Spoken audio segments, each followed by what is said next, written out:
अच्छा, मुझे ऑनेस्टली हमारे ड्रामा से अक्सर बड़ा ही इख्तलाफ चलता है कि ये गलत दिखाते हैं, ये सही दिखाते हैं। लेकिन कुछ दिन पहले मैं गुजर रही थी ऐसे ही, तो मैंने देखा कि टीवी पे एक ड्रामा चल रहा था और उसमें उस लड़की का कैरेक्टर जो था वो डॉक्टर का था, गायनोकोलॉजिस्ट थी वो, और उनकी लाइफ में कुछ हुआ था जिसकी वजह से वो साइकेट्रिस्ट के पास गई। उनके सेशंस उन्होंने बाकायदा दिखाए, जैसे उन्होंने प्रॉब्लम डिस्कस की, साइकेट्रिस्ट ने कैसे उनको किया।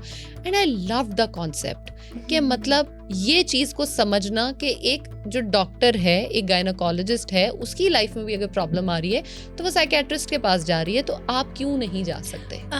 सिर्फ एक डॉक्टर नहीं, इवन हमारे पास भी हमें भी कोई problem, sometimes we are also human being, हम रोबोट्स तो नहीं है।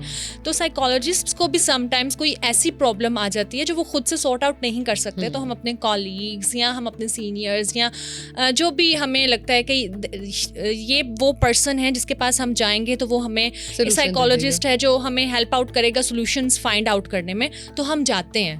तो जब हमें जाने में कोई शर्म नहीं है तो आपको मैं तो आने में खुद भी ये बात कह सकती हूँ यहाँ पे बैठ के कि मतलब मैं ज़ारा को अक्सर बड़ा तंग करती रहती हूँ, और भी बहुत सारी मेरी ऐसी दोस्तें हैं जिनको अच्छा ये है तो इसमें बताओ, ये है तो इसमें क्या करें, क्योंकि दिस इज़ योर लाइफ जिसमें आप अगर स्टक हो गए हो तो बाहर निकलना, उन चीज़ों को समझ, पहले तो एक्सेप्टेंस इज़ वेरी इंपॉर्टेंट कि मुझे ये प्रॉब्लम है, उसको एक्सेप्ट करके उसको ट्रीट अगर कर लोगे तो वो फॉर एवर लाइफ के लिए ठीक हो जाएगा। बिल्कुल ऐसा ही है, वो आप उस ट्रॉमा से या आप उस सिचुएशन से बाहर निकल आते हैं और आप मूव ऑन। सबसे बड़ी बात है कि आप मूव ऑन कर सकते हैं। अगर आप हेल्प नहीं लेते, आप वहीं पे रहते हैं, तो आप वहीं पे शायद लाइफ के आप किसी ऐसी फेज में हो, जैसे अक्सर कुछ टाइम पहले मेरे पास एक पेशेंट आई, उनसे मैं डिस्कशन करी थी, डिस्कस तो वो डाइट का करी थी, लेकिन आई गॉट टू नो कि उनका ब्रेन जो था वो अराउंड कहीं 2015-16 में स्टक था, वो 16 से आगे चला ही नहीं, मतलब शी वॉज इन 2024, लेकिन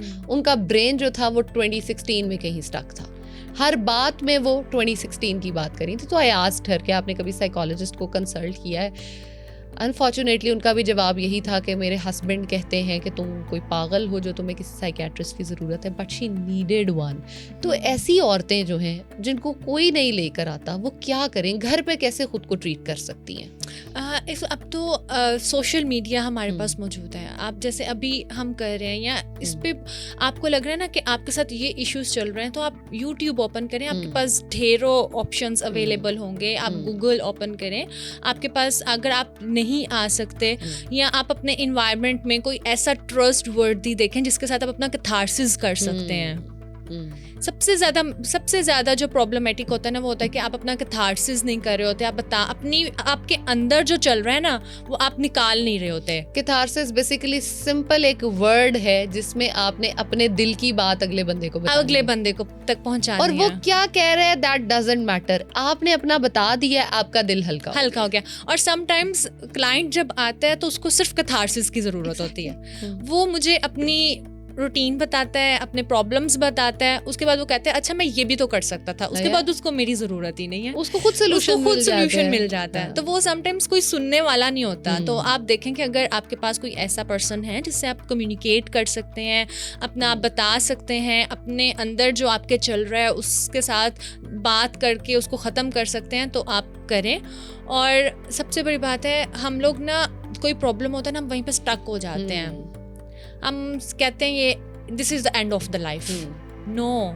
जबकि अब जैसे आपने 2016 माइट भी 2016 तक उसके बड़े अच्छी मेमोरीज होंगी, 2016 के बाद कोई इश्यूज आए, कोई ट्रॉमा हुआ, कुछ ट्रॉमेटिक स्ट्रेस हुआ, तो वो वहीं पर स्टक हो गई। अब वो उसको हेल्प की जरूरत थी, कोई उसको वहां से आगे लेकर आता। उसके हस्बैंड का अफेयर उसको पता चला था उस टाइम पे, तो वो उससे आगे मूव ऑन कर ही नहीं सकी। अब नो डाउट उसका हस्बैंड ठीक है, उसके साथ है, लेकिन उससे वो चीज़ नहीं भूली जा रही। She needs help. तो वो अब आप किसी के साथ डिस्कस करें तो माइट भी कोई ना कोई ऐसा ज़रूर होता है हमारी लाइफ में कि जिसके साथ आप जब डिस्कस करते हैं तो आप हेल्प ले सकते हैं। अदरवाइज मूव ऑन जो है वो फॉरगेटफुल,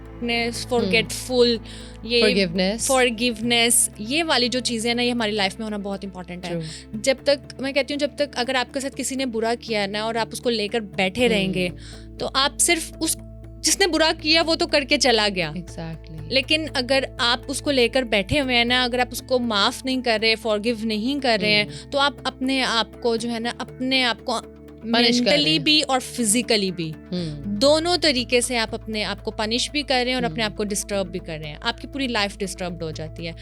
मेंटल हेल्थ जो है वो डायरेक्टली रिलेट करती है आपकी फिजिकल हेल्थ के साथ, इसी तरह आपकी फिजिकल हेल्थ जो है वो डायरेक्टली रिलेट करिए आपकी मेंटल हेल्थ के साथ। दोनों में से कोई भी चीज़ डिस्टर्ब है तो आपकी जो है ना दोनों चीज़ें डिस्टर्ब हो जाएंगी, मेंटल हेल्थ भी और फिजिकल हेल्थ भी।